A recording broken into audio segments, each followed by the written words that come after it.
third floor. Watch it. Hands up! Come on down, hands up! Come on down, hands up! Come down now, hands up!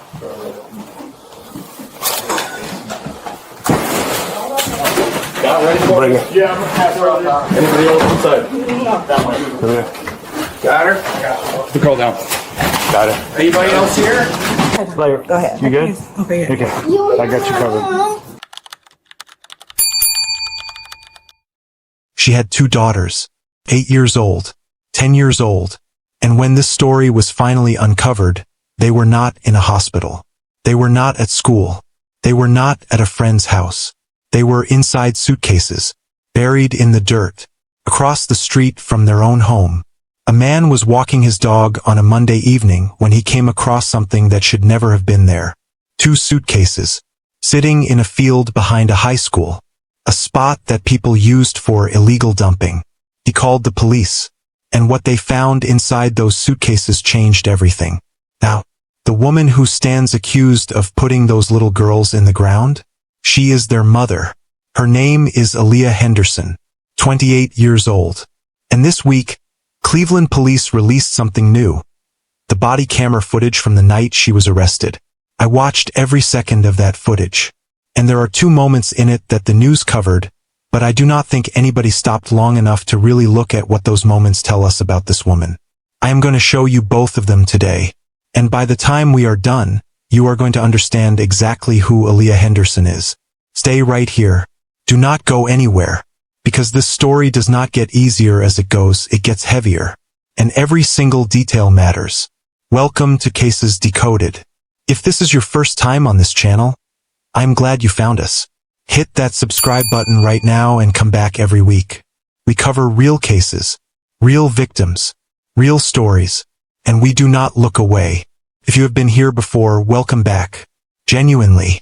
Every view, every comment, every share keeps this channel alive and keeps these stories reaching more people. I appreciate every one of you more than I can say. Now, before we get into the footage, let me do a quick check-in with you. Right now, wherever you are watching this, drop a comment and tell me what city you are in and what time it is where you are. That is it. Just your city and your time. I read every single one. It means a lot to me to know where Cases Decoded is reaching across the world. Alright, let us go back to Cleveland, Ohio. Aaliyah Henderson is a 28-year-old woman from Cleveland, Ohio. A mother of at least 3 children.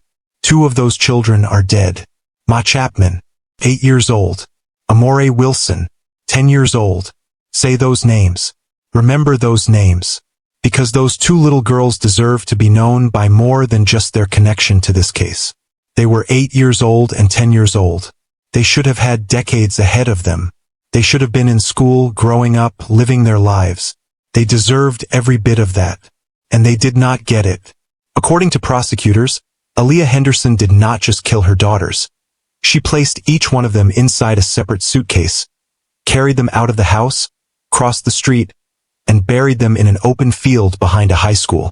A field that people in the neighborhood used as an illegal dump site. Think about that word, separate. A separate suitcase for each girl. That means 2 separate moments. 2 separate decisions. 2 separate acts.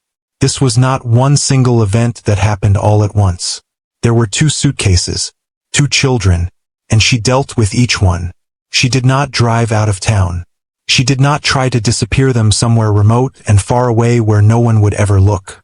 She crossed the street. She put her daughters in the ground less than a minute's walk from her own front door. You could stand on that porch and look toward where they were buried. And then, from what investigators can piece together, she went back inside.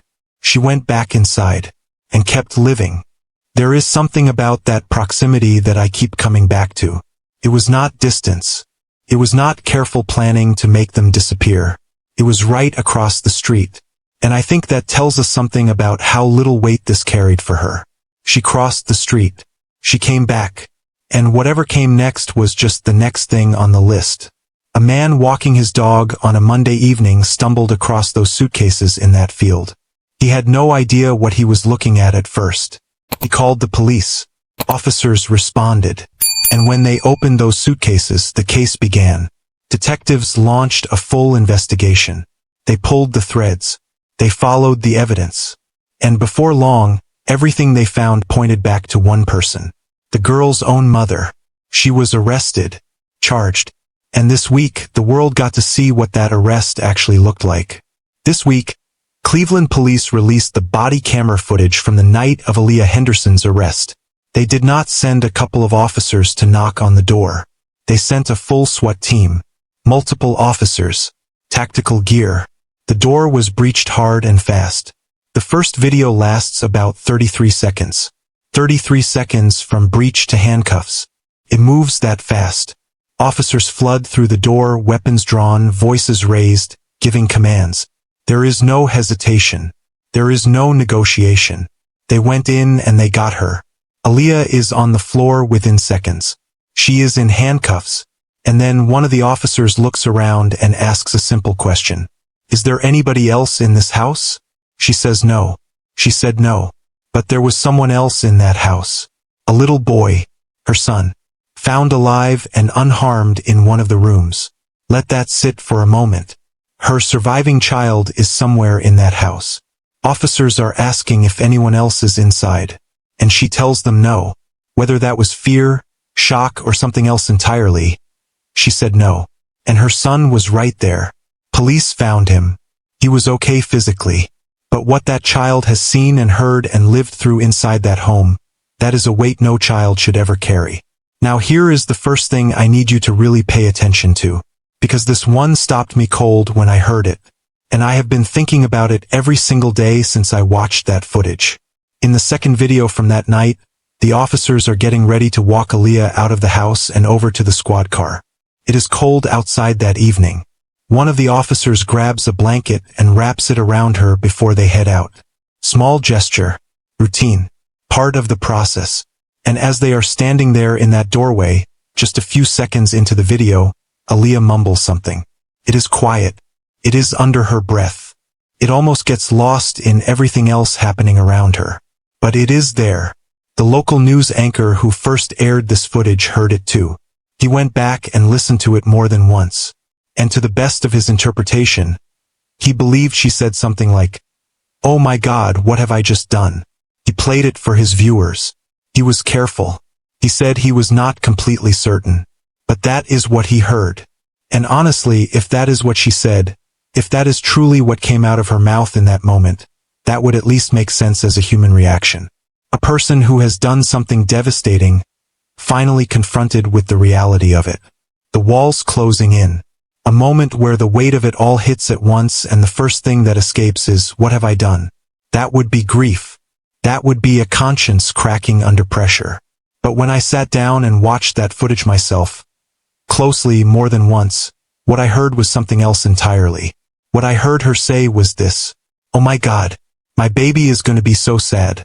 She was not talking about her daughters. She was talking about her son. The little boy they found alive in the house. The child who, at that very moment, was somewhere in the back of that same building crying and asking for his mother. She was not saying, "What have I done?" She was saying, "My son is going to be sad." Stop and really sit with that. Her two daughters, Mila Chapman, 8 years old, and Amor Wilson, 10 years old, are in the ground, across the street, buried in suitcases.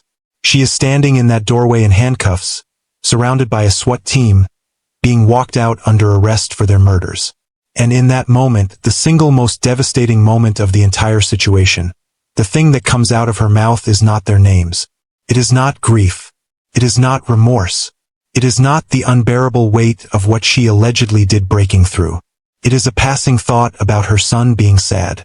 Not that two of his sisters are gone. Not that his family has been torn apart in the worst way imaginable. Just, he is going to be sad. I keep coming back to that word.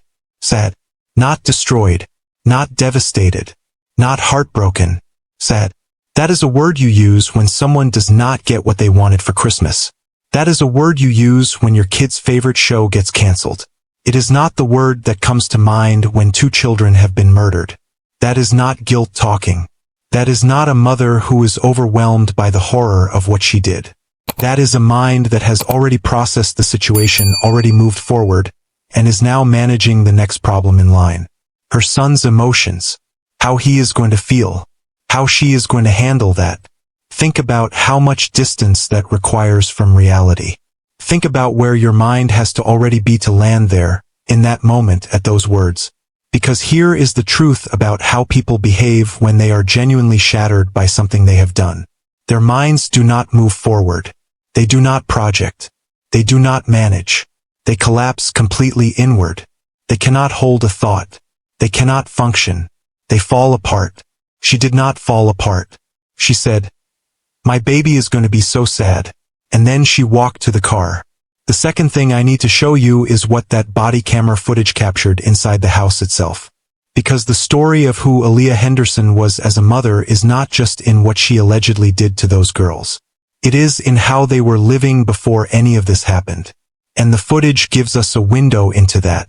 Here is what you need to understand about her situation at the time of this arrest. Aaliyah Henderson had no job, no income, no source of money that investigators or anyone else could identify or account for. She was not just going through a rough patch financially. She was in the process of being evicted. She was behind on rent. She was facing the loss of her home because she could not pay for it. Her children were living under a roof that was about to be taken from them because she could not cover the most fundamental cost of keeping a family housed. And when that body camera swept through the inside of that living room, there is a pole, a stripper pole, standing in the middle of the living room floor. Now let me be direct with you about something. The way an adult chooses to spend their personal time inside their own home is their business. That is not what I am here to judge. That is not the point. The point is what it tells us about the order of priorities in that household. When you have nothing coming in, when you cannot make rent, when the basic roof over your children's heads is at risk, when those kids are going without, the choices you make about what to spend, what to keep, what to set up in the middle of your living room, those choices say something.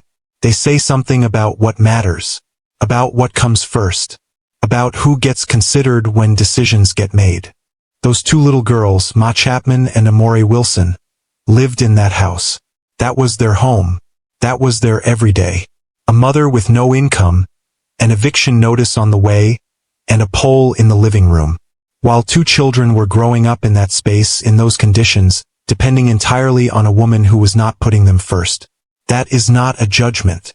That is what the evidence shows us about where those children ranked in their own home. That tells you everything.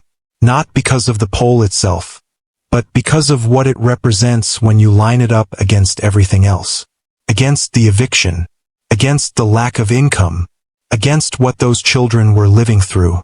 When you see all of it together, the picture it paints is devastating. There is one more moment in this footage that I have to talk about, because I cannot move past it. And honestly, I do not think I should. I do not think any of us should. In that third and final video, the officers are walking Aaliyah Henderson out of the house and toward the squad car. The night air is cold. The SWAT team is still on the scene. There is activity everywhere. And in the background, somewhere inside the house, you can hear something. A voice. Small. Young. Getting closer to breaking. It is her son. He is somewhere inside. Officers are with him, keeping him away from what is happening at the front of the house. And you can hear him starting to realize that something is wrong. That the people around him are not going to let him through. That the woman being walked out the door is not coming back tonight. And then he says it. For words. I want my mom. That is all. I want my mom. That little boy does not know that his sisters are gone. He does not know what his mother is accused of doing. He has no idea what is really happening in that moment or what the next days and months and years of his life are going to look like. He does not understand any of it. He just knows that the only parent he has is walking away, and he wants her back.